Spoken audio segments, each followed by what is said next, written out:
Better than software engineer right now. It's as good as that. App तर बघितलं तू बरोबर. आपण सॉफ्टवेअर डेव्हलपर झालो. So it's a good line to take it. Yeah, why this?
Jai Hind. We are NCC cadets from Dhempe College of Arts and Science, Miramar, Goa, presenting before you an awareness video about National Education Policy 2020. Education is essential for achieving full human potential and for promoting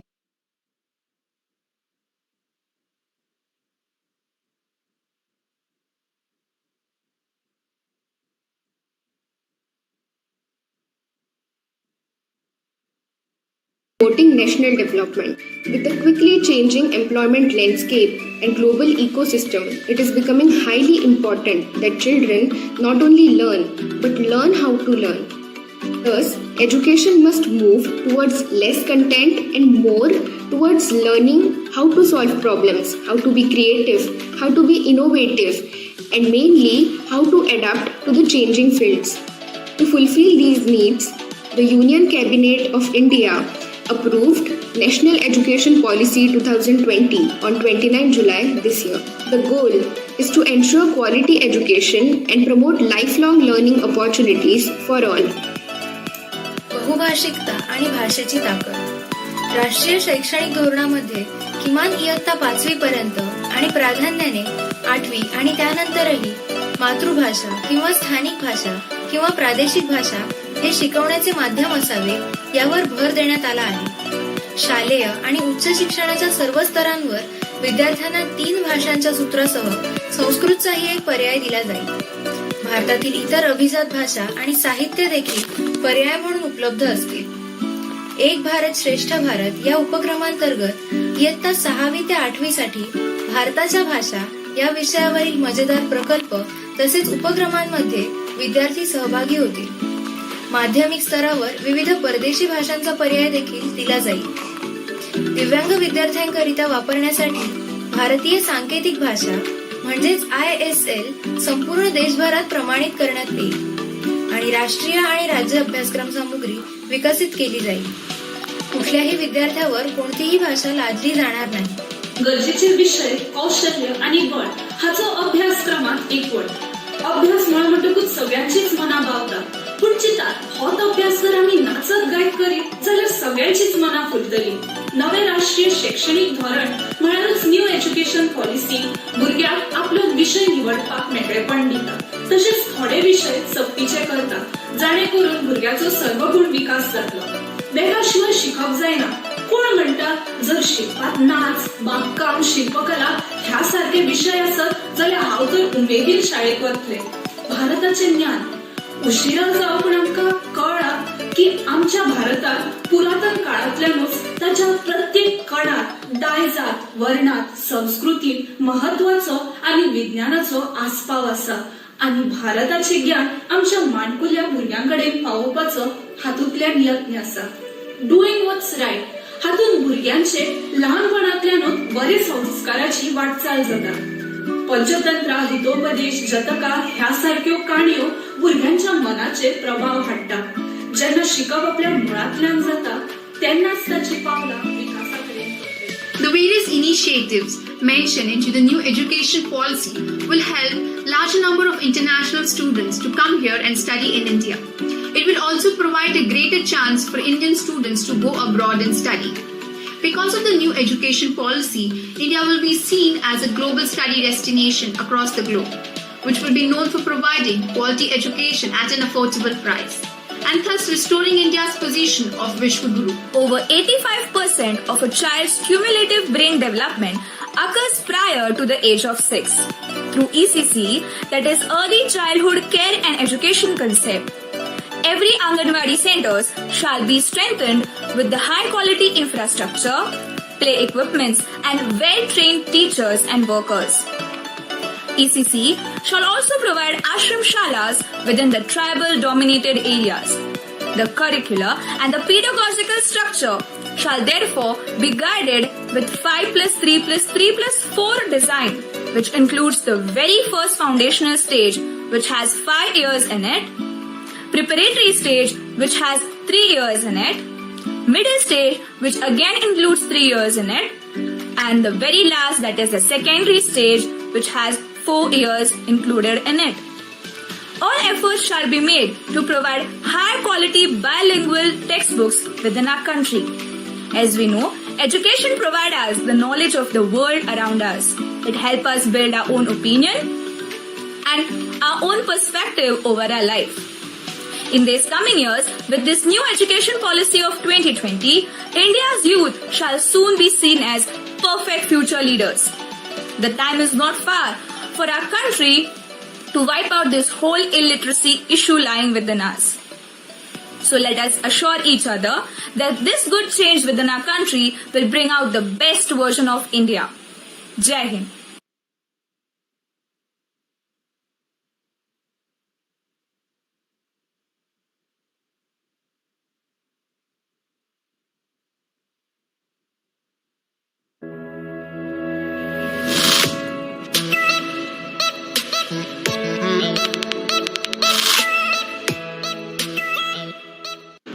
Hello everybody, my name is Shubhada Naik and I am from Dhempe College of Arts and Science.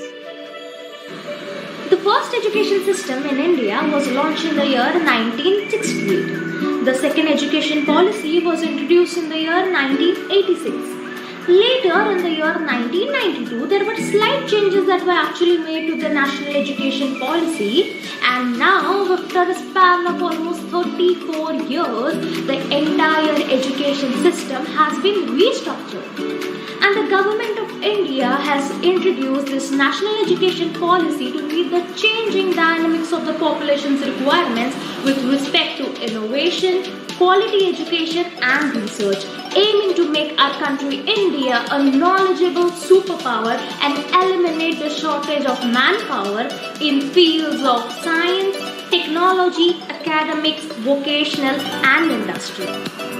So the major restructuring in the national education policy involves changes in the school education from a 10+2 form into a 5+3+3+4 form with 5 years of foundational education, wherein there will be classes starting from nursery, kindergarten 1, kindergarten 2, class 1 and class 2. And this change is because it is said that 85% of a student's cumulative brain development takes place prior to the age of 6. So the students from various socio-economic groups will be helped in flourishing their careers. Not only this, but during the formative years, the students will participate in various activities like storytelling, recitation, games, songs in different languages with the focus being the mother tongue. The students will also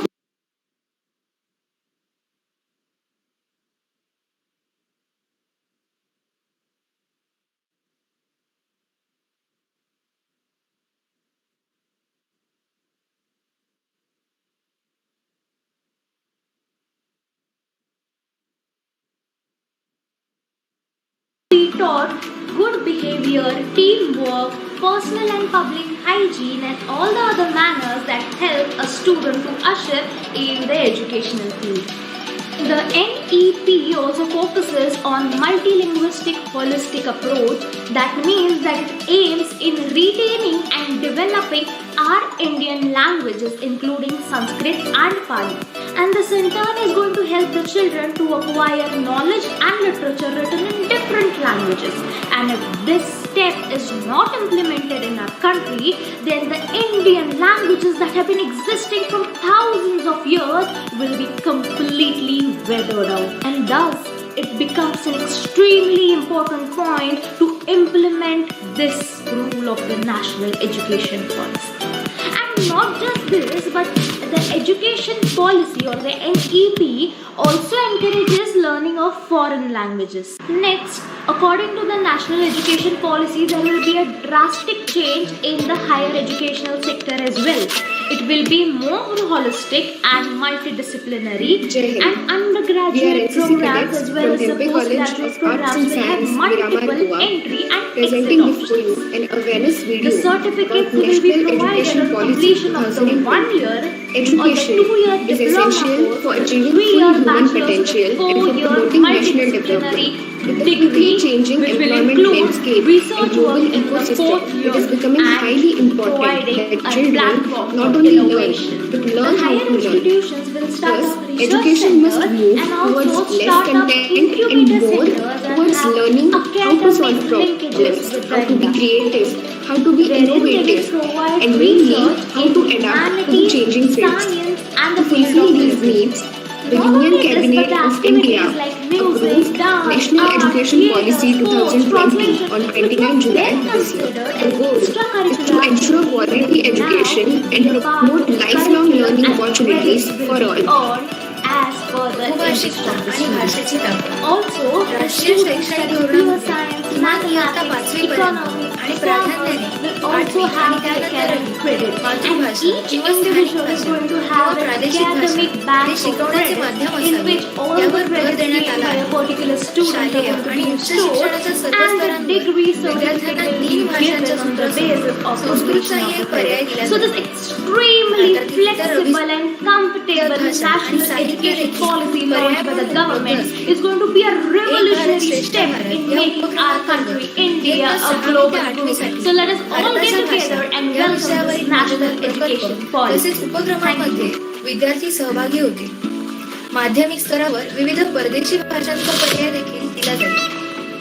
दिव्यांग विद्यार्थ्यांकरिता वापरण्यासाठी भारतीय सांकेतिक भाषा म्हणजेच ISL संपूर्ण देशभरात प्रमाणित करण्यात येईल आणि राष्ट्रीय आणि राज्य अभ्यासक्रम सामुग्री विकसित केली जाईल. कुठल्याही विद्यार्थ्यावर कोणतीही भाषा लादली जाणार नाही. गरजेचे विषय, कौशल्य आणि गट हा जो अभ्यासक्रमात येतो. अभ्यास म्हणून सगळ्यांचीच मना पावतात. पुढची आम्ही नक्सर गाईड करीत सगळ्यांचीच मना पुसतो. नवे राष्ट्रीय शैक्षणिक धोरण न्यू एज्युकेशन पॉलिसी विद्यार्थी आपण विषय निवडतात वेगळे पडण्यास तसेच थोडे विषय सक्तीचे करतात जेणेकरून भुरग्याचा सर्वगुण विकास जातो.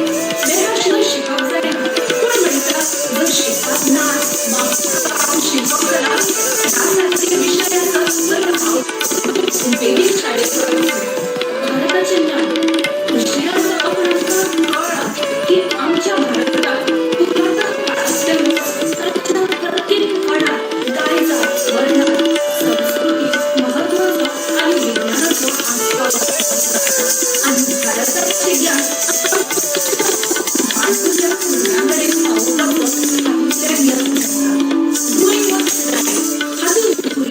ज्ञान लहानपणातल्या बरेच संस्काराची वाटचाल करतात. पंचतंत्र हितोपदेश जतका यासारख्या कणिका भुरग्यांच्या मनाचे प्रभाव टाकतात. ज्यांना शिकवल्या घरातल्या जातात त्यांनाच त्याचे The various initiatives mentioned into the new education policy will help large number of international students to come here and study in India. It will also provide a greater chance for Indian students to go abroad and study.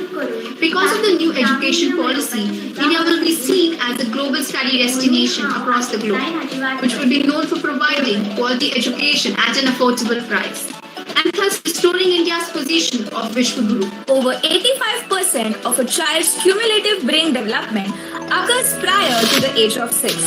Through ECC, that is Early Childhood Care and Education concept, every Anganwadi centers shall be strengthened with the high quality infrastructure, play equipments and well-trained teachers and workers. ECC shall also provide ashram shalas within the tribal dominated areas.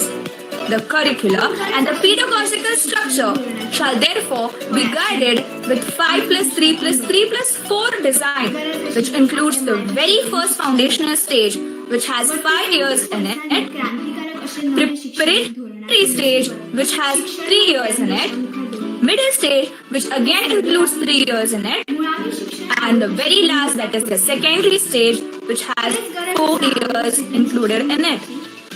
All efforts shall be made to provide high quality bilingual textbooks within our country. As we know, education provides us the knowledge of the world around us. It helps us build our own opinion and our own perspective over our life. In these coming years, with this new education policy of 2020, India's youth shall soon be seen as perfect future leaders. The time is not far for our country to wipe out this whole illiteracy issue lying within us.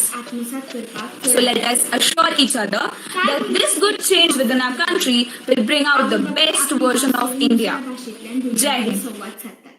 आणि त्याच्या व्यक्तिमत्वाचो विकासूच जायना.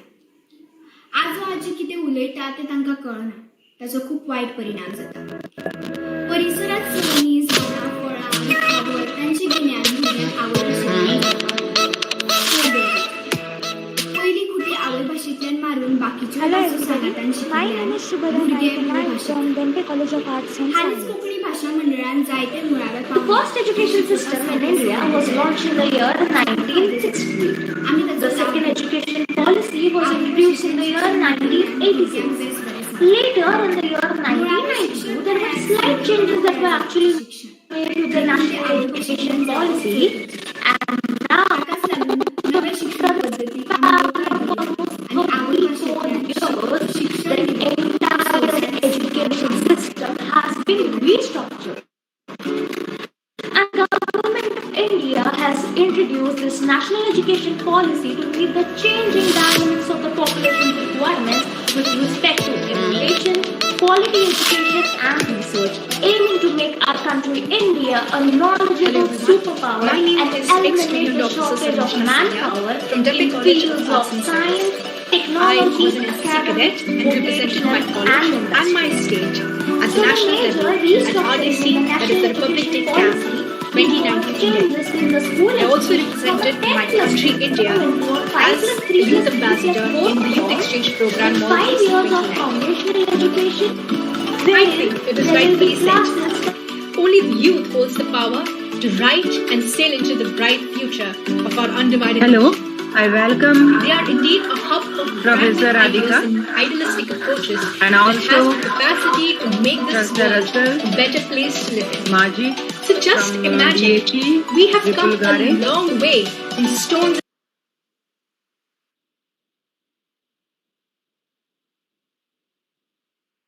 and spears to high-tech machines and gears. Believe it or not, everything has changed, rather evolved. Right from our thoughts, our emotions, our ways of approach, everything. Then why not our education system? Our new education policy introduced by the Indian government focuses more on development of the student as a whole, allowing him or her So I welcome you all. freely participate in extracurricular activities such as NCC. I just passed on that link to Russell, and so along with Russell, all of us we are here. Our DHE team, Rameshwar, and all of them they are here around with me. Okay, Dr. D. Okay.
NSS, sports, dancing, singing, etc.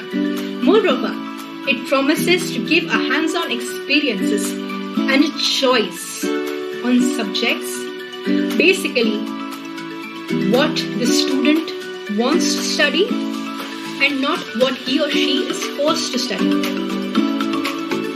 So, according to me, this new policy brought by the Indian government will surely benefit the students and shall push our country towards the greatness.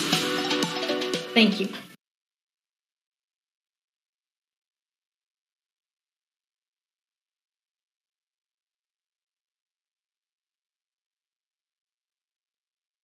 I'm from Dhempe College of Arts and Science. The first education system in India was launched in the year 1968. The second education policy was introduced in the year 1986. Later, in the year 1992, there were slight changes that were actually made to the national education policy, and now, after a span of almost 34 years, the entire education system has been restructured. And the government of India has introduced this national education policy to meet the changing dynamics of the population's requirements with respect to innovation, quality education and research, aiming to make our country India a knowledgeable superpower and eliminate the shortage of manpower in fields of science, technology, academics, vocational and industrial. So So the major restructuring in the national education policy involves changes in national education policy in the transition government. 5 plus 3 plus 3 plus 1986 Rajiv Gandhi government wherein there will be classes starting from nursery, kindergarten, 1992 में PV Narasimha government ने उसे modified. And this change is because 85% of the students' cumulative brain development takes place prior to the age of 6. So the students from various socio-economic groups will be helped in flourishing their careers. Not only this, but the state of cognitive learning, students will participate in various activities like storytelling, recitation, variants, songs in different languages with the focus on the matter. The students will also be taught good behavior, teamwork, personal and public hygiene, and all the other manners that help a student to usher in the educational field. The NEP also focuses on multilinguistic holistic approach. That means that it aims in retaining and developing our Indian languages including Sanskrit and Pali. And the center is going to help the children to acquire knowledge and literature written in different languages. And if this step is not implemented in our country, then the Indian languages that have been existing from thousands of years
I am Vedant Sawan from Dhempe College of Arts and Science, and I was a member of Indian tennis ball cricket team, which won first position at Indo-Thai Test Match Series held from 25th to 28th September 2019 at Bangkok. I am happy to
नवी शिक्षा नीती येता ती आमच्या सारक्या भुरग्यांक जांकां ल्हानपणासून शिकप करता आसतनाच बाकी कलेचे अभ्यास करपाक तडजोड करची पडटाली आनी ताजेर आमकां आमच्या पालकांक दोन्ही गोश्टीचो ताळमेळ बसोवपाक अडचणी येताल्यो त्यो आतां कमी जातल्यो.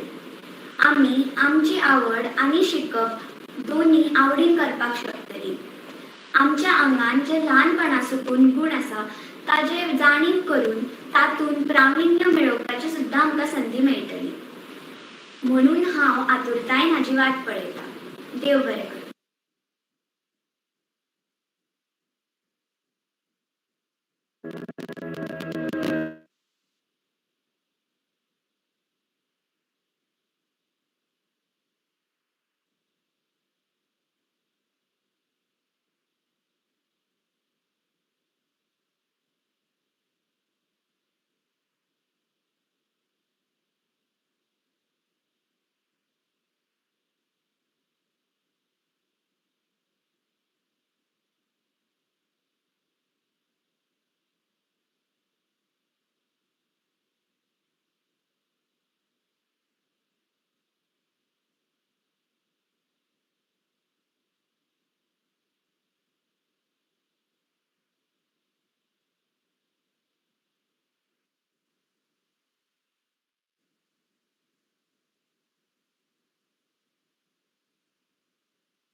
न चौर्यहार्यं न च राजहार्यं न भ्रात्यभाज्यं न च भारकारी व्ययं कृते वर्धत एव नित्यं विद्याधनं सर्वधनं प्रधानम्.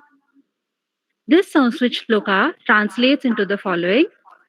The wealth of knowledge cannot be snatched away by kings, cannot be divided by brothers, and is not heavy to weigh. If spent daily, it keeps growing. Such wealth of knowledge is the most priceless wealth of all. Good evening, everyone. Today, we have all tuned into this online webinar so as to understand the National Education Policy 2020 from a very well-noted speaker, Professor Vasudha Kamat, member of the National Education Policy Draft Committee. I welcome you, ma'am, to this national webinar on NEP 2020. I, Dr. Preeti Pandit, member of Team IIC Dhempe College, wholeheartedly welcome the officers from the Department of Higher Education, Goa, our esteemed chief guest, Professor Radhika Nayak, Registrar of Goa University, Goa, our adulated Sir Shri Srinivas Dhempe, Chairman of Dhempe Charities Trust, Goa, all the faculty members, and all the student attendees from across India. I request our Principal Madam, Professor Vrinda Borkar, to officially welcome the dignitaries of today's online webinar and also to introduce our chief guest. Over to you, ma'am. Good evening and welcome all to National Webinar on NEP 2020 with focus on implementation in higher education. This policy is drafted taking suggestions from various stakeholders, public and academicians and researchers. It lays equal emphasis on science, arts, humanities, languages, sports, vocational and technical and soft skills. An interdisciplinary approach with an academic bank of credit is the major shift in this policy. This policy is transformational. The goal will be achieved only if the implementation is done properly. It will take India to be as a global guru in the next decade. And to enlighten us on this topic, We have ACT personality with us, Professor Vasudha Kamat, member of Draft Committee of NEP, former VC of SNDT University, and it is our pride she is alumnus of Dhempe College. I welcome you, madam, to this online gathering. I welcome chief guest of today's function, Professor Radhika Naik, officiating registrar of Goa University, professor and principal of Dhempe College of Commerce and Economics, coordinator of CDC, and secretary of Forum of Principals of Goa. She is MA in Economics and has completed LLB, PhD, and has 3 research papers at her credit. During her 39 years of experience, she was member of Academic Council and president of UCTAC, IFACTO, and also chairperson of Ponda Municipal Council. She is nominated for Best Teachers Award 2019 by Directorate of Higher Education. Madam, it is pleasure to welcome alumnus of Dhempe College like you as the chief guest. I take pleasure in welcoming our chairman, Shri Srinivas Dhempe, chairman of Dhempe Charities Trust and Dhempe Group of Companies. You are a source of inspiration and support to all our activities, sir. I welcome you for this webinar. I welcome officials from DHE, Dr. Gaonkar, Dr. Dinge, Professor Gervasio, Dr. Renji, Professor Tilvi, Professor Kaustub, principals of different colleges from Goa and India. I also welcome the administrator of DCT, Shri Rajesh Bhatikar. I welcome all the participants, principals from 17 states and 85 colleges. At present, the registered number is 218 across the country. As a principal, I welcome you all for this webinar. Thank you very much.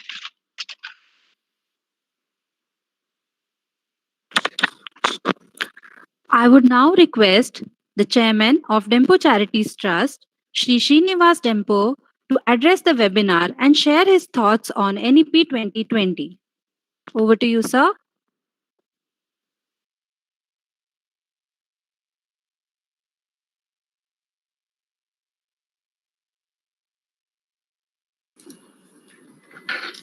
Sir, your mic is mute. A very good evening to one and all. At the outset, let me congratulate the principal and the team of the Institute's Innovation Council who have thought of such a vital subject and organized a webinar on the National Education Policy 2020, where a lot of discussion is taking place these days.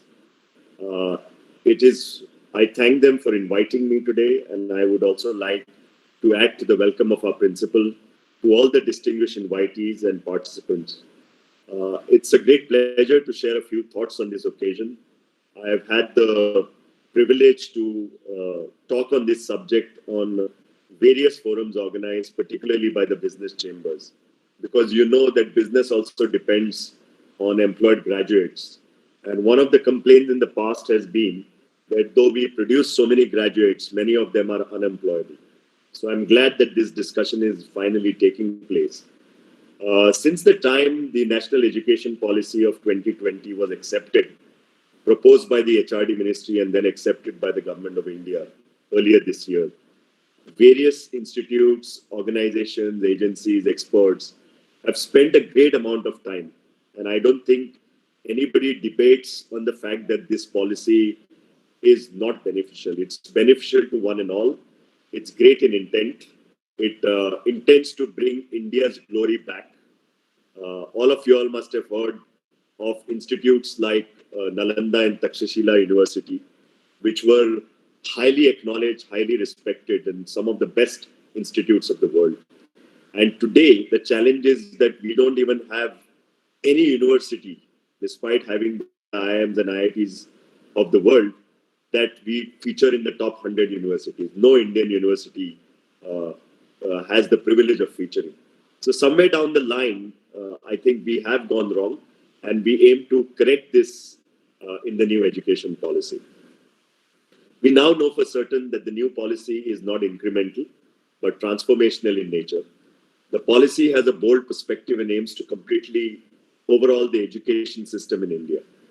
It aims to achieve this through a strategy based, as the principal said, on redesigning of an educational framework at all levels, right from the primary level to the very high level in specialization, institutional reconstruction and consolidation. Also, the transformation regulatory framework is very, very important. Focus on teachers' education, which is both a challenge and opportunity, and faculty development, to name a few. However, what lends heft to this new policy is its emphasis on multidisciplinary education and integration of vocal education into the mainstream. And this is where I thought, when I mentioned in my opening comment that the employability of graduates, I think once vocal education is integrated into the mainstream, and also that students follow their passion, I think we should see success automatically coming out of these employable graduates. So there is a general consensus that the new education policy on education is high on its intent. But as the principal said earlier, the challenge is invariably in its implementation. Whenever a new thing is proposed, and when we are used to functioning in a particular way, it is the implementation process that is extremely vital for us to attain success. And successful implementation of any policy demands clarity and clear roadmap for the way ahead. And that's why I think today's seminar that all stakeholders have got together, I'm extremely privileged to have Professor Vasudha Kamat brief us on this very vital aspect, who was one of the key members of the drafting committee. I also add to the principal welcome for Professor Vasudha Kamat, and I have no doubt that her address will provide the much needed clarity on many aspects of implementation of the NEP, which I think will be discussed in this seminar. Thank you once again for having me, and I look forward to the further deliberations. Thank you. Thank you so much, sir, for sharing your valuable comments. I now request the chief guest of today, Professor Radhika Naik, to share her thoughts on this very important topic of today's webinar. Over to you, ma'am.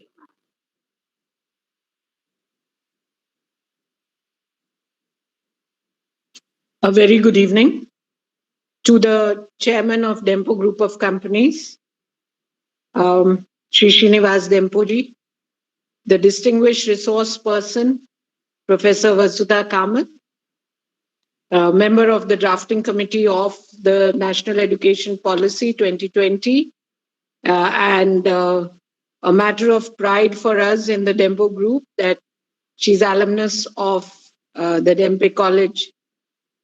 Respected invitees, participants from across the country, and the principal, Professor Vrinda Borkar, who leads this Institution Innovation Council to come up with a number of initiatives which are really innovative in nature, which are the need of the hour, so to say, and which evoke a lot of discussion and which promote thinking on the subject. We all in the field of higher education particularly, and in the arena of education, are taken up by this new education policy that has been accepted for the country. The policy reimagines education in India. The policy looks at what have been our strengths, our weaknesses, the challenges and the opportunities that are available to us as a nation, and recognizing the fact that we are a young country, that we should be able to capitalize on the demographic dividend that is available to the people. It is important to the nation it is important for us to have an education system that would bring out the best in the young people, bring out the best in this demographic dividend that we talk about. It is heartening to see that the new education policy is guided by certain very important fundamental principles. Apart from, of course, the proposed restructuring that would have to be very, very essential in ensuring the implementation of the policy, what is important to be noted is that the policy talks about recognizing the individual abilities of each student. Now, this is a marked diversion, or it is a marked change from the kind of mass education that we have been providing, where we expect that one size will fit all. And in fact, that is where we have been going horribly wrong without being able to recognize each individual's strengths and talents. So it is important for us, and it is heartening, as I said, that to note that the new education policy is emphasizing this aspect, that every student has to be treated as a unique identity, as a person with unique talents, with unique strengths, and to have the education courses that he or she can opt for, which will be most suitable to his aptitude and to his passion. I also want to highlight the fact that it is important that the policy is looking at emphasizing conceptual understanding rather than rote learning. This is another very important area of digression from what has been the pattern so far. So also creativity and critical thinking. I mean, we always say that students are supposed to think out of the box, but are we really training them to think out of the box? Or are we, just helping them to go along with the prescribed textbooks, standard answers, best methods of answering the questions and scoring the maximum marks? That has become our guideline, and that is something that we have to move away from. Another very important area, which I feel is, a hallmark of this new education policy, is that there is enough emphasis on ethics and human and constitutional values. Now, this is something that we have been losing out. It is a sad commentary on the present generation and situation where the ends justify the means. And this is something that we all have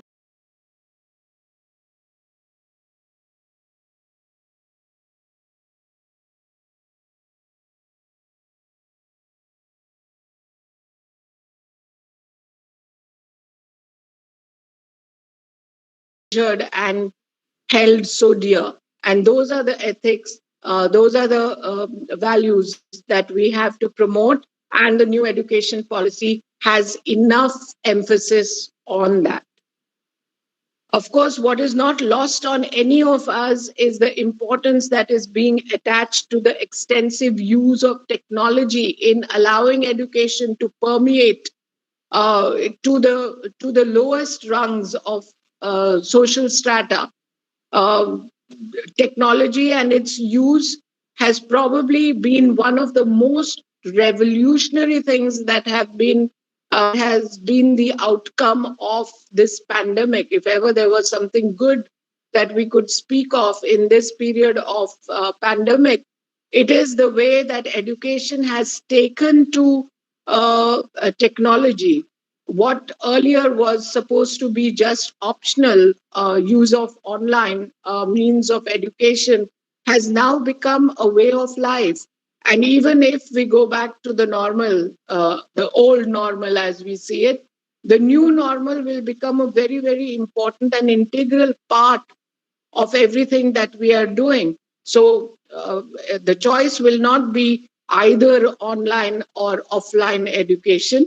The choice will be of opting for a blended form of education. And I think all educationists are agreed on this because they have seen how important and how powerful this medium of technology is in reaching out to the remotest corners of the country, to the lowest rungs of the social strata.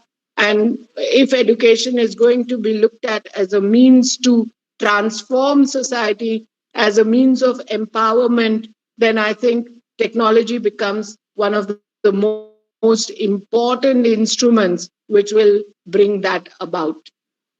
And then, of course, the point that struck my heart as a teacher for more than 40 years is that the teacher is going to be the central part of this new education policy.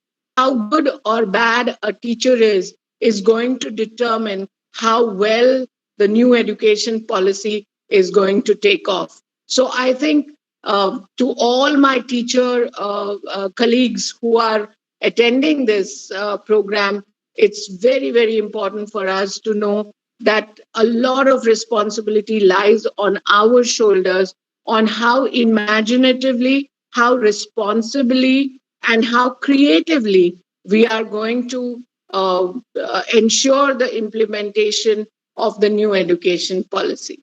So, as I said, the new education policy has caught the imagination of all stakeholders in education, and we, particularly in the state of Goa, are led by a government which has already formed a task force which is seized of this matter of implementation of the new education policy. A lot of brainstorming is happening in subcommittees on the various aspects of the new education policy, and this whole the whole outcome of these discussions is going to form the basis for the roadmap that the government of Goa is going to adopt for the new education policy. Of course, the Goa University is the fulcrum around which all this will all this will be made operational, being the only university in the state and being a public university. Besides that, of course, the institutions of higher education, the schools, all the stakeholders in education will become a very important part of ensuring that the new education policy is implemented not only in letter but also in spirit. Which is why, as I said to the principal, this webinar could not have come at a more opportune moment. And to have a person as distinguished as Professor Vasudha Kamat to share her ideas with us, particularly her ideas as what was the sentiment in the minds of the people who drafted this new education policy, it would really throw important light on what went behind the framing of this policy. And definitely it will, I'm sure that ma'am will also be able to guide us in what are the best ways of implementation, because as Chairman pointed out just now, best of policies fail at implementation level. So what may be very good on the paper may not really take off when it is being implemented. So Professor Borkar told me time and again that she has requested Ma'am Kamat to focus on implementation, and that is what we are looking forward to. And therefore, I will not continue to be between you and the resource person of this evening, whom we are eagerly waiting to hear. I just want to end by thanking my alma mater, the Dhempe College, of which I am a very, very proud alumnus, for giving me this opportunity to be chief guest in this very important webinar. Thank you very much, and all the best to the institution for all its innovative endeavors under the dynamic leadership of Principal Borkar. Thank you very much. Thank you, ma'am, for sharing your valuable and insightful thoughts on the National Education Policy 2020. I now request Mrs. Deepa Odi, the President of Institutions Innovation Council of Dhempe College, to convey a little bit about all the activities and the events of the IIT, and most importantly, to introduce the keynote speaker of today's webinar, Professor Vasudha Kamat. Before which, I want to make a small announcement. I request all the participants to post their questions on the chat box, which we will be attending to later. Thank you. Over to you, Deepa. Thank you, Dr. Preeti. Respected dignitaries present for the webinar, faculty members and students, a very good evening to you all. The Institutions Innovation Council of Dhempe College of Arts and Science was constituted in October 2019. And since then, of Principal Professor Vrinda Borkar, constant support and encouragement from the management, and with a very efficient IIC team, we have organized a lot many activities related to entrepreneurship development and innovation. It gives immense pride to announce that our college has received 4-star rating on a scale of 5 from the Ministry of Human Resource and Development for the IIC Annual Performance Ranking. Now, without taking much time, I take the privilege to introduce the speaker, Professor Vasudha Kamat, for today's webinar on National Education Policy 2020 Planning and Implementation. Professor Vasudha Kamat is a graduate in chemistry. She further pursued MA Sociology, MA and obtained PhD in Education. Professor Kamat is nominated by the MHRD Government of India to the National Education Policy Draft Committee under the chairmanship of Dr. Kasturi Rangan in June 2017. The draft of the policy was submitted to the Honorable Minister on 31st of May 2019 and was approved by the Cabinet on 29 July 2020. Professor Vasudha Kamat is a member to several boards and committees. She is a member Task Force to examine matters pertaining to age of motherhood, Government of India, member Advisory Board, International Association of Smart Learning Environment, member Board of Management, President of India's nominee, Indira Gandhi National Open University, New Delhi. Professor Kamat is also holding several positions as an independent director, Indico Remedies Limited, Independent Director, IRCON International Limited, a listed company of Ministry of Railways, Government of India. I think we can exclude this. I mean, there's no need for that. It's okay. You have already said I was a member of draft committee. I think that is enough.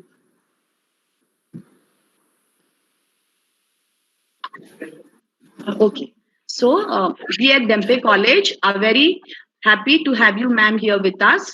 So, I request the speaker to kindly take over the session, as all of us are very eager to hear to her. So, I request Professor Vasudha Kamat to kindly take over the session. Thank you. Thank you, Dr. Deepa.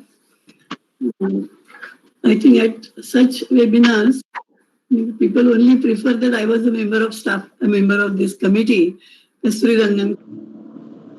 But before that, a lot many things happened, and our experience in the field really helped.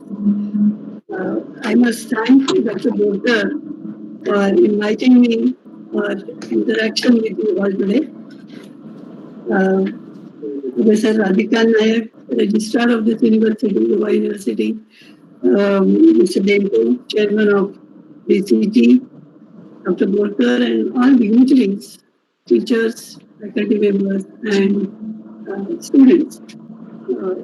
It's really a pleasure to be with you all today to discuss about the policy and to some extent implementation. Dr. Borkar discussed with me about implementation. But I thought that you already have a passport. State has already, and there are many states who have already considered various task force for implementation of NEP. But at our level, because we are all from universities, colleges, autonomous colleges, where we have some kind of autonomy. Other colleges, affiliated colleges may not have that autonomy, but autonomous colleges do have, universities definitely have. So how we can start implementing, I thought we can spend some time on that in a later part. I will present and then I will switch off my video also.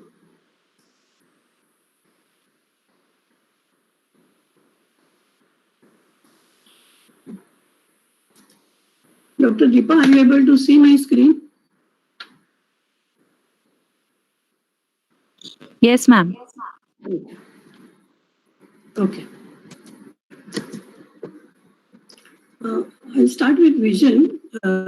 It is to provide high quality education to all. I showed it in the red because it is quality is high, as both the speakers, Mr. Dhempe as well as Registrar has really underlined that today what we are giving is not really high quality.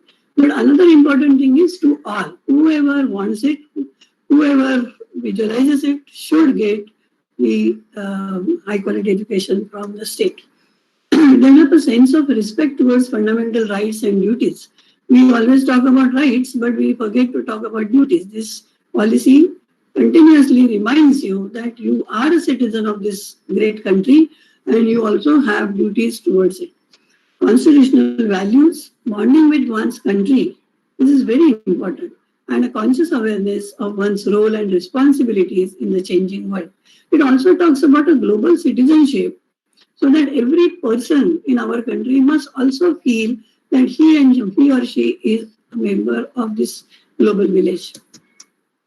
We all know that foundation of this policy is like access, equity, quality, affordability, and accountability.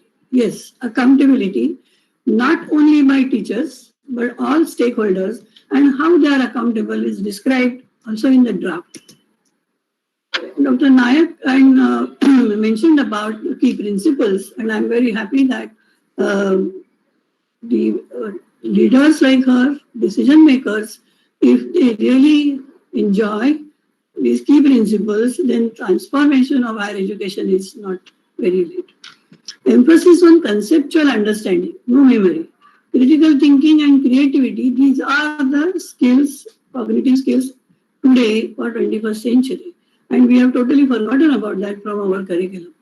Fostering the unique capabilities of each student, outstanding research as a core requisite for outstanding education and development. If we want to provide high quality education, it must be based on high quality outstanding research. Policy suggests the ways also. Continuous review, because you can't go for 10 years and then look back and then say, we went to a wrong decision. So at various places, you have to stop, take a review, and then this is like a cybernetics, and then go ahead. Community participation is another very important aspect. Right from school, this policy says that you should have bagless days in the school so that the students go to village, go to their town, find out what people are doing, what are their problems, and and how I can contribute. So contributing to the society, contributing to the community is underlined everywhere. Today, that is not happening. We have created walls between the college, university, and the city. So others cannot come in, and our students also do not go out because we don't allow them to go out. We only tell them, sit in the classroom and listen to me. We'll see how this policy helps you to transform the whole system. Extensive use of technology, she rightly said that this is underlined, and throughout all our activities in the higher education system now will be based on technology. Knowledge creation and innovation is the keyword. And if we want to be a great economy in the world, then we must help our students to create knowledge. Today that is not happening. Objectives of higher education, quality higher education, is personal accomplishment and enlightenment. People come to higher education because they have some ambition. So that must be achieved. So personal accomplishment and enlightenment is the prime important. But that is not the only thing. Constructive public engagement is equally important, and productive contribution to the society is also important. Economic independence, we have to enable the higher education participants to enable economic independence, which is not happening. We were really, it is pathetic to know 85% or 80% engineering graduates are non-employable, 90% management graduates are non-employable. It's very pathetic. What are we doing for 4 years with engineering students, for 2 years with management students? Something is wrong with our planning, with our implementation, and that's why these objectives are very carefully stated. Let's see what is multidisciplinary higher education institution. This policy talks about two types of institutions. One is university and other is autonomous degree granting college. In the draft, we had specifically said this deemed to be university, this university, that all those nomenclatures should go. Only university or college. That college only autonomous college. And later on, these autonomous colleges should become degree granting colleges. These deemed to be universities were previously colleges only, and now they are deemed to be universities. But now this policy says autonomous degree granting colleges. So generally these colleges will concentrate more on undergraduate degree programs, and universities will undergraduate as well as graduate programs. The policy talks about, as I said, two types of institutions, universities and colleges, but you can see there are no bars in between. So there are two types of universities you can visualize. One is research intensive and other is teaching intensive. But there is no bar. See, tomorrow if the teaching intensive university wants to become research intensive, it can. Or research intensive wants to become teaching intensive, it can. Similarly, autonomous degree granting colleges can become universities later on if they prove their mettle. And it's a large base. We have so many colleges which we want them to get transformed into autonomous colleges first and then later on degree granting colleges by 2030. The policy also talks about multidisciplinary education and research universities. They want to set up in every district or at least near every district by 2030. What is large multidisciplinary? It says large means enrollment should be more than 3,000. Dr. Borkar was worried, our state is so small, how we can have more students and for what? So GER we will speak in a little while, but large universities means or institution means more than 3,000 students on campus. On campus, or if we are talking about online, those students are also to be counted. Today, you'll be surprised. This Aisha report, All India Survey of Higher Education, tells you that out of 38,000 colleges, only 1,500 colleges have strength more than 3,000. There are more than 65% colleges which have less than 500 students, less than 500 students. See, and another 1,500 students who have students between 2,000 and 3,000. It is so pathetic. We have started colleges in every nook and corner, and 50 students, 60 students in a college. And what kind of facilities can we provide? Do we really need so many colleges? How to enhance their quality? How to support their support system? All these questions need to be answered. GR today is 26.3, but it has to be raised to 50% by 2035.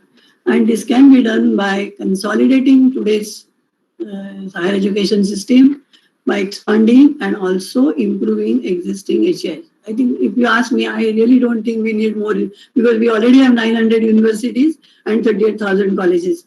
We don't really need many more. But those which are already there, they can be consolidated, they can be expanded further, they can help to improve their quality. This policy talks about flexibility in higher education, which we don't have today. It says that think about students' multiple entry and multiple exit. What happens in women or even men when they have to complete first year, pass it, and then they have to drop out. They have already completed 40 credits, but we just don't respect that. After 2 years, if they drop out 80 credits, we just see 80 credits someone has studied, and we just don't respect that. Now this policy says create a bank, academic bank of credits. Let that student keep his or her credits in that bank. Previously, before this policy was approved, UGC had already constituted a committee called a National Bank of Credit. So I am a member of that, and we have a meeting on 21st this month. So work has started already on several aspects of the policy. So this academic bank of credit, lot of technology will be required because it's like a bank, and we have nearly 3.7 crore students today, and not everyone, but everyone can also open an account in that bank and keep their credits there. But we are also saying that some credits, now for example, someone has registered in SNDT Women's University, some credits she can take from Goa University, some credits she can take from Allahabad University. Yes, we have to specify how many credits, and all those credits can be put into her bank account in academic bank of credit.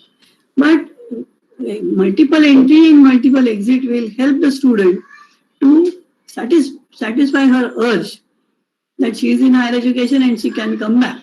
That solace is there. Now, presently we have 3 years bachelor degree. Now, this policy says it is okay, but slowly move towards 4-year multidisciplinary bachelor's degree. If the person has done 3 years bachelor degree, she can do master's in 2 years. If 4 years bachelor's degree, she can do master's in 1 year. If she wants to do PhD, she can take this 4 years degree, and last year can be done by research. So then direct PhD admission, MPhil is removed. I mean, MPhil to be discontinued. But master degree program also has a lot of flexibility, and those who want to implement, they should really study that, in what way we can help students, because it is student-centric, learner-centric, not teacher-centric or administration-centric. There are a lot many integrated programs suggested, bachelor, masters, after 12th, B.Ed program, 4-year B.Ed program. Lot many things in flexibility, you can see that. Multidisciplinary education is again and again underlined. So what are the aspects of that? The policy talks about, it talks about quality learning, not quality teaching. Quality teaching must be there for quality learning. But if we talk only about teaching, then we provide all facilities to the teachers and not many facilities to the learners. So we must have quality learning at the heart of it. So curriculum, pedagogy, assessment, student support, and such other things can be part of this multidisciplinary education. What are the goals? To develop all aspects and capabilities of learners. All aspects and capabilities, not only cognitive, psychosocial, then physical, emotional.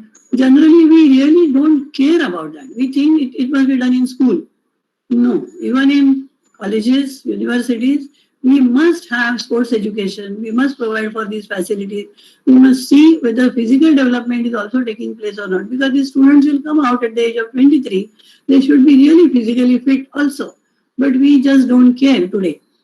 This policy tells you to look at it more precisely. To make education more well-rounded, useful, and fulfilling to the learners. Education must build character, enable learners to be ethical, rational, compassionate, and caring. Prepare learners for gainful, fulfilling employment. I was discussing with my mother, she was asking me about this policy.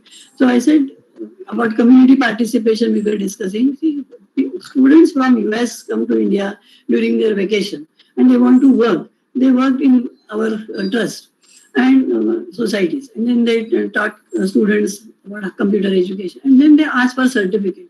They said, I taught for 18 days, 1 hour every day. So 18 hours. So they asked for certificate of 18 hours of their teaching. What happens in our country?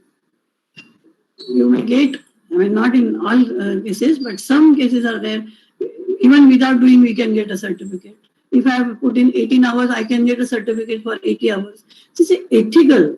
Dr. Nayak very categorically said about ethical attitude of individuals. We really have to develop that. Why are we so what we are not honest at all at many aspects. So that needs to be strengthened. We have to be ethical, rational, compassionate, caring for others. If we are caring for others, then we won't be doing all this nonsense. Prepare learners for gainful, fulfilling employment. That is a goal. So this policy talks about curriculum and says no hard separation between arts and science. Today we have created walls. BSc students just don't enter into commerce side doesn't enter into arts, and arts doesn't go to engineering. Not at all. It says no hard separation. Multidisciplinary means you have to have all these things in your college. So that is why you must be knowing that IITs also have sociology department, philosophy department, psychology department. Why should engineering should have this? They should, everyone, even in arts college, we should have some courses in engineering, because if the student wants, she should be able to take that. So no hard separation between arts and sciences, between curricular, extracurricular, co-curricular, everything is curricular only. No extracurricular or co-curricular. Between vocational and academic streams. So vocational education is also to be integrated in our undergraduate and postgraduate degree programs. So we should introduce many subjects on our college campus, or if not, they can be done online through Swayam or such other online or MOOCs, or through OERs, Open Education Resources. This can be done. Various universities are offering these programs on Swayam, and those credits can be put into the credit bank, of course with the permission of the university and the college, autonomous college. But there is no hard separation. See what happens if we have science, within science, physics, people think we are great, and botany, zoology, because I have done BSc and I know what kind of environment is created. Mathematics, physics, even in physics, nuclear physics, solid state physics, great things. And if we are talking about zoology, we should respect all subjects because they contribute to the development of the individual. So crafts and games and culture and visits to monuments is also suggested by the policy. Sports and fitness, language and literature. I really feel pathetic when engineering people they write a mail in a language which really they are great in their own subjects. I'm just saying engineering, but this is possible with everyone and many people, because they don't really care about language. They say we are studying science, we are studying commerce, accountancy. What is language? But unless you have mastery over language, and that's why not many things are suggested, that the section is created for language. So think about that. This also talks about pedagogy. Learner-centered pedagogy, not teacher-centered pedagogy. Hence, forward, if you want to implement policy, you should stop your teachers by going to class and talk. Stop them talking. They should not talk in a class. Who should talk? The students should talk. What they should talk? They should work in groups. They should do something. They should produce something. They should analyze something. We just don't care. We just want them to listen to us 6 hours a day. Day in and day out, from first standard to PhD. Only we talk, teachers talk, and students listen. We should stop this. The pedagogy should be learner-centered. It should be engaging, it should be supportive, it should be stimulating their cognitive domain. They should think. They should analyze the situation. You give them data or let them collect the data, come to class, analyze the data, find out a solution, apply that solution. You must have heard about that student, Gitanjali Rao from Colorado, only 15-year-old student. She is awarded Time Award this year, first time. Now, 15-year-old is doing so many things. She says, listen, think, observe, analyze. 15-year-old is telling us. But our master students cannot do this because we have not allowed them to do. It is up to us that we change pedagogies. Our teachers must be trained in using innovative pedagogies which are not teacher-centric, which are student-centric, which are learning-centric. Assessment is also underlined everywhere. move away from memorization. If you analyze any of our question paper, it is one-page question paper because describe, enumerate, differentiate, define, these are the questions. So that means you have to remember everything by heart and then write. Policy says, please move away from this. There is no need to memorize. On a click, Google will tell you what is the definition, what are the aspects. Everything is there. Why do you want them to memorize? You give them that and ask them to analyze. Ask them to find out something. And that is why this cannot be done in 3 hours at the end of the semester.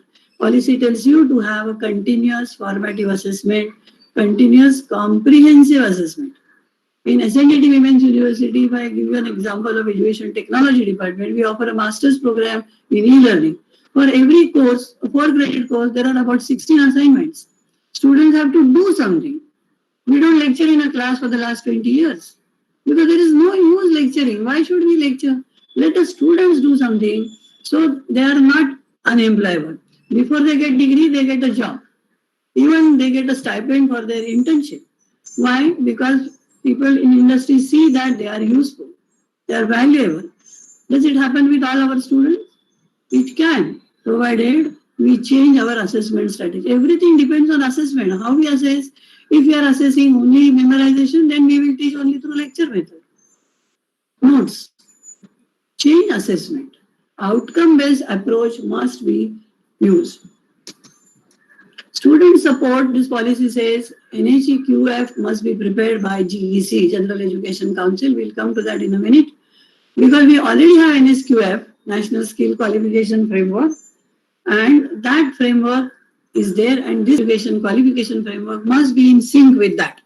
And CBCS, today we are really making a mockery of CBCS. We should really think twice what is CBCS and how we must implement that.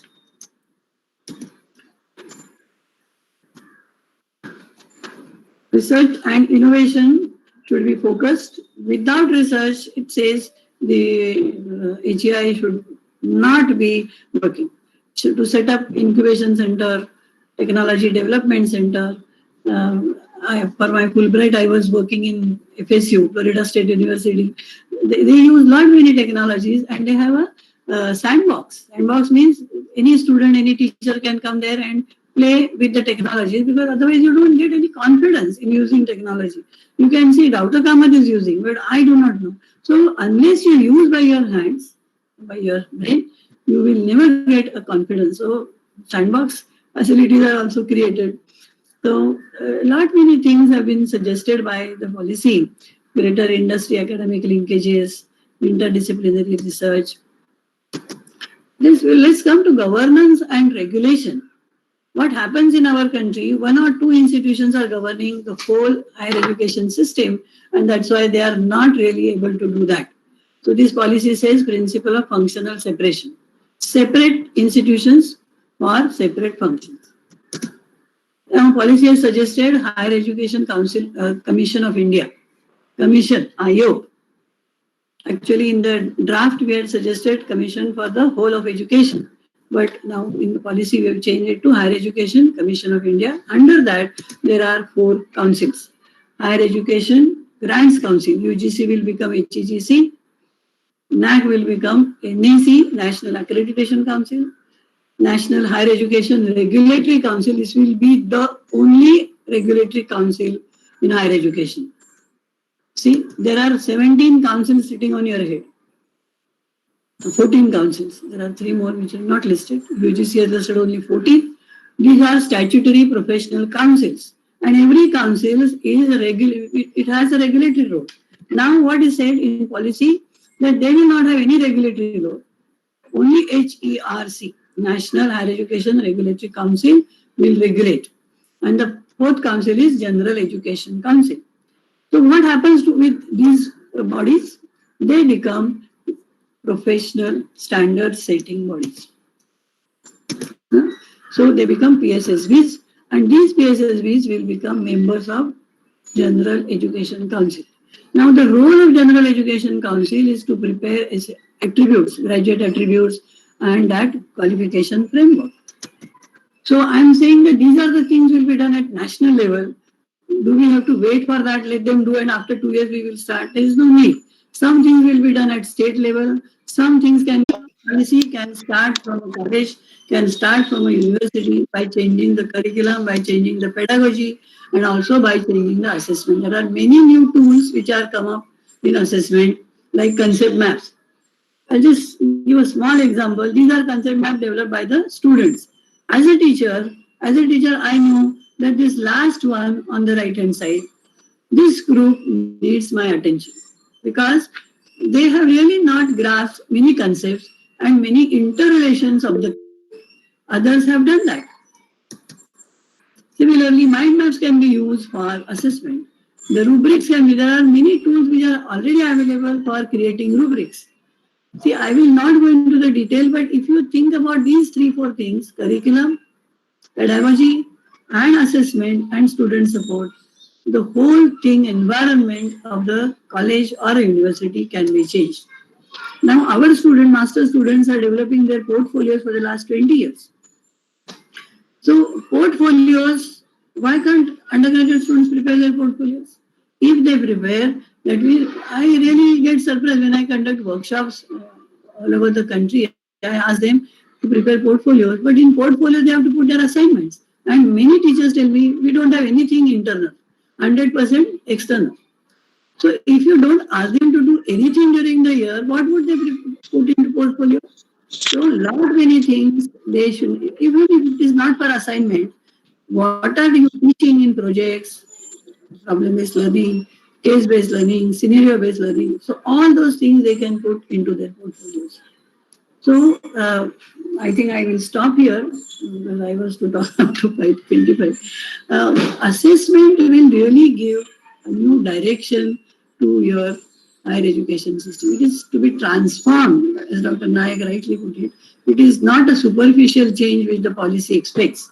Policy expects that you transform the higher education system by changing its important aspects which are really not working today. Thank you so much for patient listening and time given to me.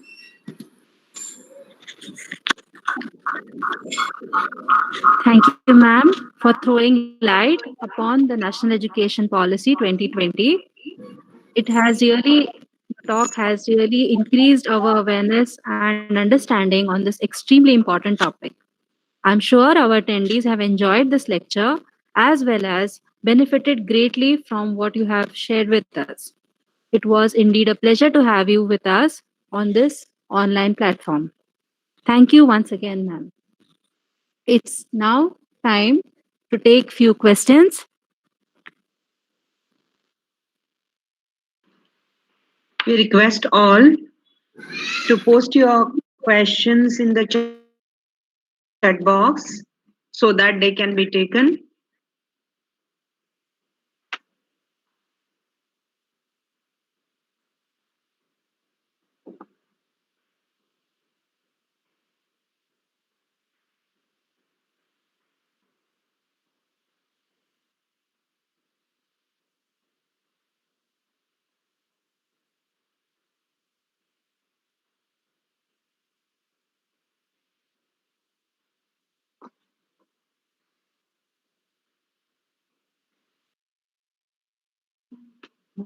We'll have some here.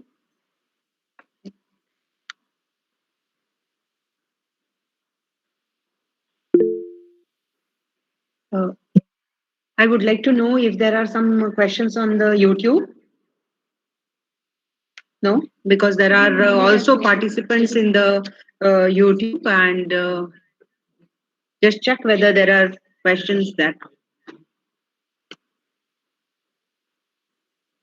Okay, ma'am. There is a question there. When we talk about autonomous colleges, the autonomy is financial autonomy as well, or only the academic autonomy?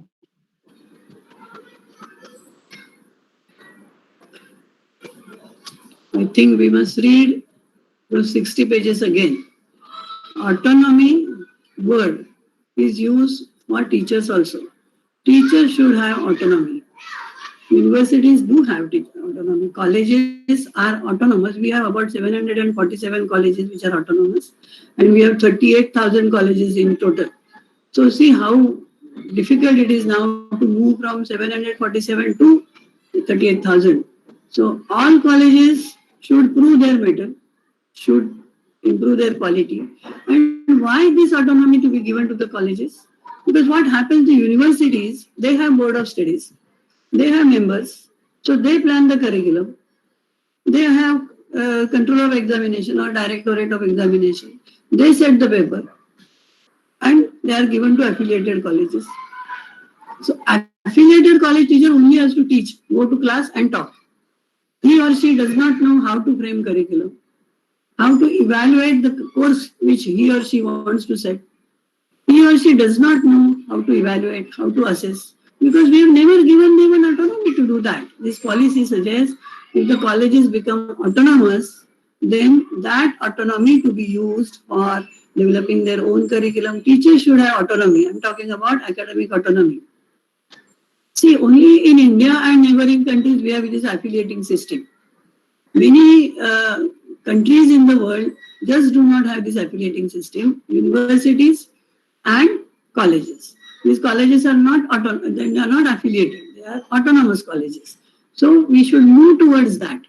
Affiliating means actually depriving the college faculty to become autonomous. They cannot do anything on their own. They are not expected to do anything on their own. University dictates because the curriculum is given, the examination pattern is given, internal assessment, if at all is there, 40%, 30%, university tells them what to do.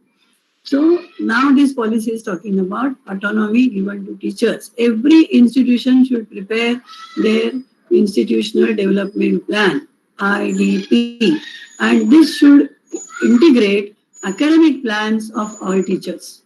This does not happen.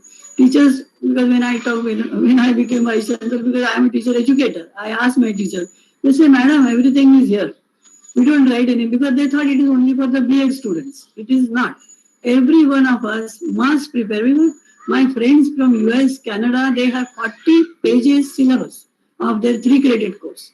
They write in detail so that at the last moment they don't have to do class with duster and a chalk and what to do with that and talk.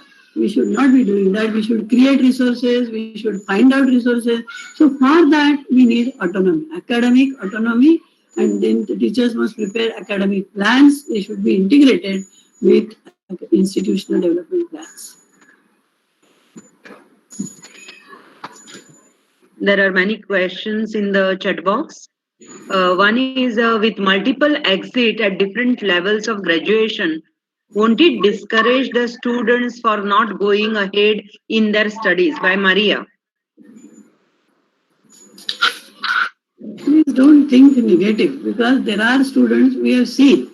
You also must have seen that they have genuine problems and they have to leave.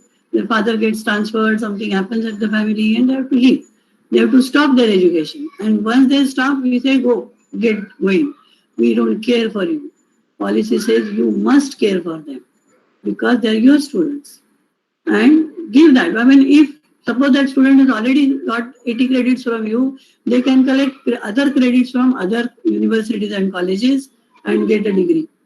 Coming back, multiple entry, multiple exit, as Dr. Nayak rightly said, blended learning, online learning, not only face-to-face continuously, because students always cannot come. That is why policy categorically says the quality in distance education, open and distance education must be the same quality as we have in face-to-face. So always think about quality. There is one more question on YouTube by Siddesh. He is asking when the policy will be actually implemented, in the sense that for higher education, for implementation, what will be is the expected time frame? You must read the policy, because see, people didn't read the draft because it was 484 pages. The policy is only 60 pages, totally 66, but 6 pages you can leave because other things are there. Only 60 pages are there, and policy gives you the year. By this year it should happen, by this year, by 2030, by 2035. The whole policy will be implemented sense and spirit from 2040. 20 years are given. So in 10 years this should happen. In 5 years another thing should happen. 15 years this should happen. So everywhere policy suggests year. Please see that. Suddenly tomorrow everything is not going to happen. So it is said MPhil to be discontinued. So next day the policy was approved on 29th July and August first week my inbox was flooded by emails saying that now what to do with MPhil? No, my child has, my son has taken admission in this, we have paid the fee, now we are discontinuing. See, suddenly things don't happen next day. Universities also have several boards. They have to decide, they have to take permission from those boards. So, and then it's a system. Suddenly Vice Chancellor will not issue an order that tomorrow MPhil is discontinued. Policy has suggested MPhil to be discontinued because the master's program is such that you can take direct admission. Research it introduced, then you can take direct admission to PhD. There is no need to spend 1.5 years on MPhil. So don't expect that immediately tomorrow something will happen. Now, for example, in school education, the school curriculum framework is to be prepared by 2021. The teacher curriculum framework is to be prepared by 2021. Everywhere policy suggests year, tentative year. Now, pandemic, nobody thought about this pandemic. Now, 1 year is lost. Actually, in the draft, we had suggested this framework for school should have been ready by 2020 December. But whole year is lost. We didn't see, we didn't expect that. But policy suggesting everything to be done, whatever is suggested by 2040. 20 years are given. There are two questions which are very close, I would say. 30% of the colleges which are single faculty. So how can we integrate them, and whether the multidisciplinary education shall be made available on the single campus? This is by Dr. Majik and Dr. Kavita. There will be no single disciplinary higher education institute once the policy is applied. Even engineering colleges will have to start other subjects. Only medical college, Medical Council of India and Bar Council of India are today outside the purview. But otherwise, all other institutions and their councils are under policy. So there will be no, like for example, teacher education. Only 2 years BA and there are thousands of BA colleges, a single discipline. Only BA, only sociology. Because you don't require anything. That is what people think. That if you are teaching sociology BA, Marathi BA, you don't require anything. Not creating facilities is not our aim.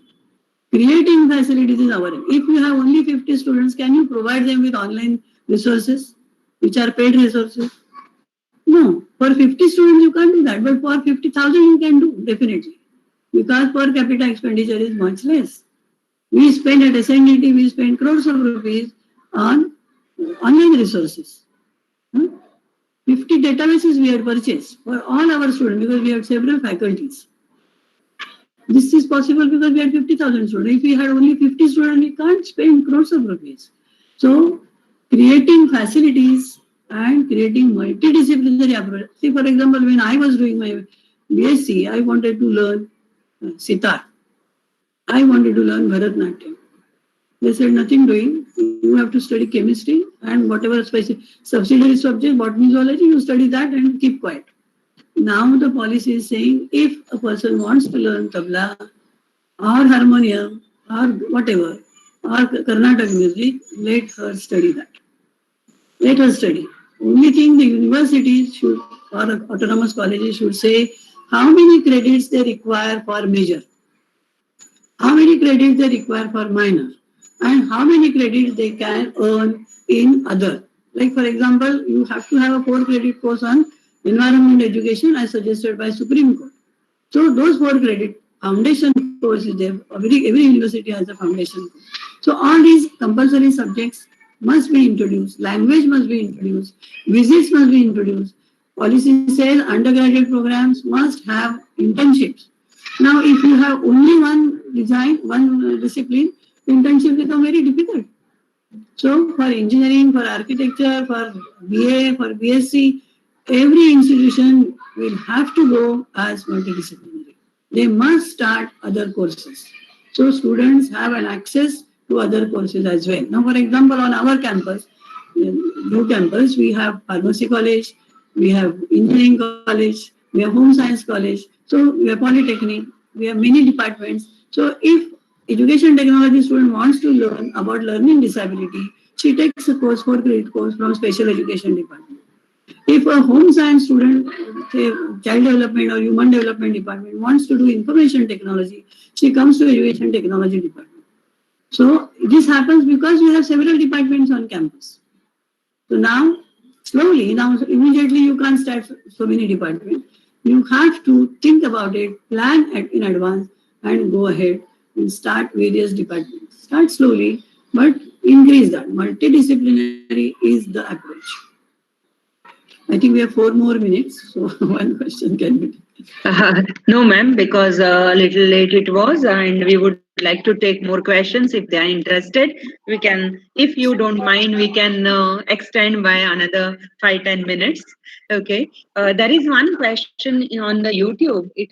Dr. Vishal is asking that, will the categorization help in teaching learning process, especially at the level of higher education, where the teacher is expected to be imparting knowledge that goes beyond the prescribed text?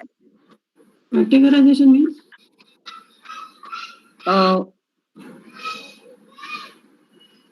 Just put a question there in the YouTube. Because as such, what I feel that he must be discussing about when we are talking about the students discussing No, the wording itself, the teacher imparting knowledge is wrong. Teacher does not impart knowledge. Teacher imparts only information. Knowledge is created by an individual. It cannot be given to others. I have to create my own knowledge. Creation of knowledge is a process which so I cannot impart knowledge at all. So what to do? I have to take. See, previously, it was teacher was given a name like a potter. Teacher, like a potter, gives a shape to a pot. Teacher must do. No, not at all. The student will develop himself or herself.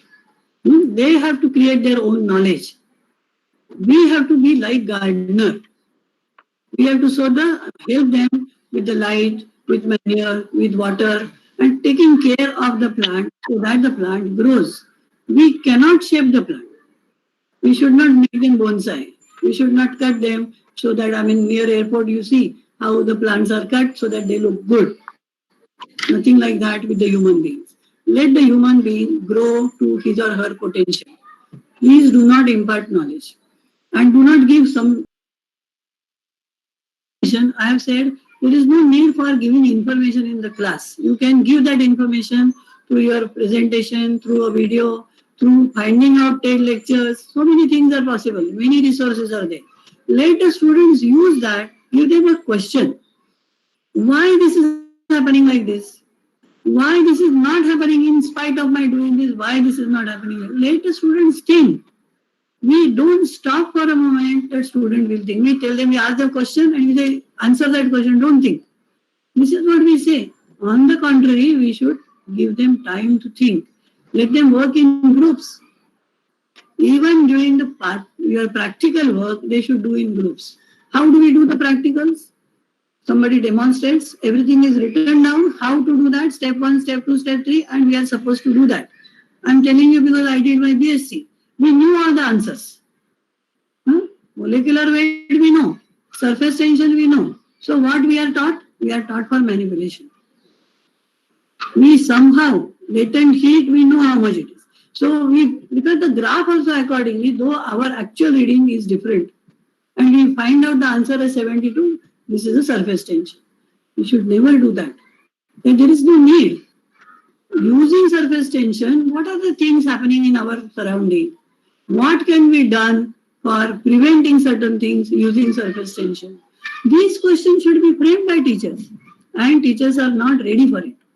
I was working for one organization. They said they were framing question paper. So they asked me, can you conduct workshops of teachers? I said, okay, we'll do that. Whole day we planned. Teachers said in the beginning, madam, don't worry, we will frame 150 questions before lunch also. That means how they were framing a question, take a sentence and convert that into question. So that becomes who said, where that person met, when that person said. All these nonsense questions can be developed by 150, you can develop 1,500 questions. But if you have to frame higher order questions, analysis level, application level, creation level, evaluation level, this is given to you. Can you evaluate using your own criteria, or can you evaluate using the criteria which I am giving? Please evaluate this project and tell me how you feel about it. Do we ask our students to do that? Never. We say how students can evaluate something. They should. So we have to teach students how to do things. You will be surprised. My grandson, he appeared for NEET exam for doing masters in medical. So he came back and he said, you know, Aji, what kind of question was asked? They gave us the name of the book and asked who is the author of this book and when this book was published. Can you even believe this? You must be saying this lady is telling us something lies. No, this is true. This kind of question was asked in NEET exam. And he is not a teacher, but he said, Ajit, they should have given us some symptoms. He is an MBBS person. Young fellow just got MBBS. He is saying they should have given us some symptoms and asked us, what do you think this disease can be? And if you think this is a disease, then what would you prescribe? He is asking me, the question should have been like this. Why can't we have such questions? In education technology, our question paper is 5-6 pages. Even when we have 50% external assessment, we generally have 100% internal assessment. For some courses, we have 50%. When we give Vice Chancellor, we do 50% internal and 50% external end of semester for all master's programs in our university. And we categorically said, our academic council said, no written exam during the internal assessment. Academic council gave about 25 things to do for assessment. And if any department wants to do something else, apart from this, they should come back to their faculty to academic council and get it passed. We have no objection. But no written exam. Otherwise, what other universities do? 30% internal. So they just give them one question and ask them to write a paper on it and give 30%. That is not continuous comprehensive assessment. It's a mockery of that. Thank you. Ma'am, there is only one last question by Dr. Sonia. She is asking if the education is in mother tongue, okay, what about the science subjects? So we require those type of terminology in that. So will it be possible? Develop it. Other countries are developed. Japanese don't learn in English. Italians don't learn in English. There are many countries, they have developed their own terminology. Why can't we? Why can't we develop? It is saying, the policy says, create learning resources in multiple languages.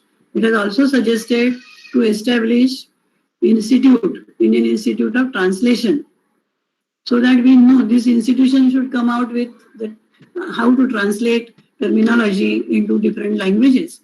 Our languages remain poor because we don't bring any new knowledge into it. Of course, in the beginning, it will become difficult. I remember when open education came, people didn't know what to call it. And on the television, they were giving a news, they said, Ugade Shikshan. It is not Ugade, it is Mukta Shikshan. Mukta means open. That open means there are no walls. You can be free to choose your subject, to choose the way you want to learn, choose the time you want to take, and also should be to take the assessment criteria